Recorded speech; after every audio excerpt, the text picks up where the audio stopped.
নমস্কার, আপনারা দেখছেন ট্রাইব টিভি, সঙ্গে রয়েছে আমি কুকুমনি।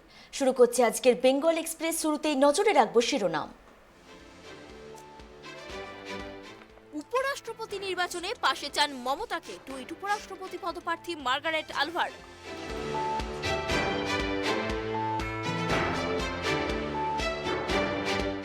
নয়াদিল্লি রেলওয়ে স্টেশনে এক মহিলাকে গণধর্ষণ, গ্রেপ্তার ভারতীয় রেলের 4 কর্মী।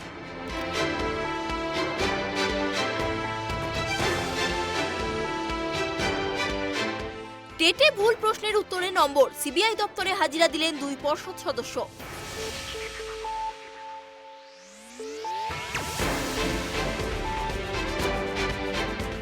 কালাজ্বরের প্রকোপ বাড়ছে রাজ্যে, 11টি জেলায় আক্রান্ত 65 জন।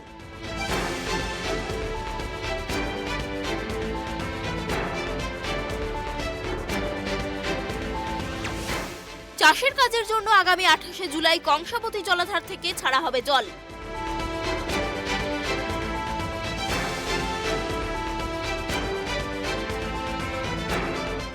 কালী পুজোর আয়োজনকে কেন্দ্র করে বারাসাতে প্রকাশ্যে বিজেপির গোষ্ঠীকন্দল।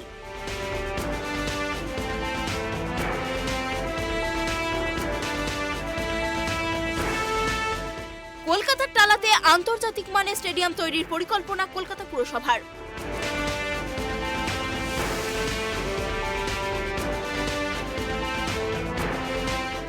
উদ্বেগ বাড়াচ্ছে মাঙ্কি পক্স, কেরলে খোঁজ মিলল 3য় মাঙ্কি পক্স আক্রান্তের।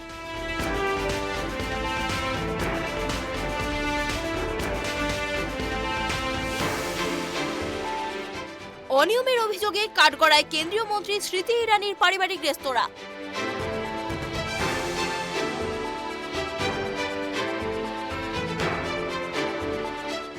রাষ্ট্রসংঘের নিরাপত্তা পরিষদের স্থায়ী সদস্য পদ পেতে বেজিং এর সঙ্গে আলোচনায় নয়াদিল্লি।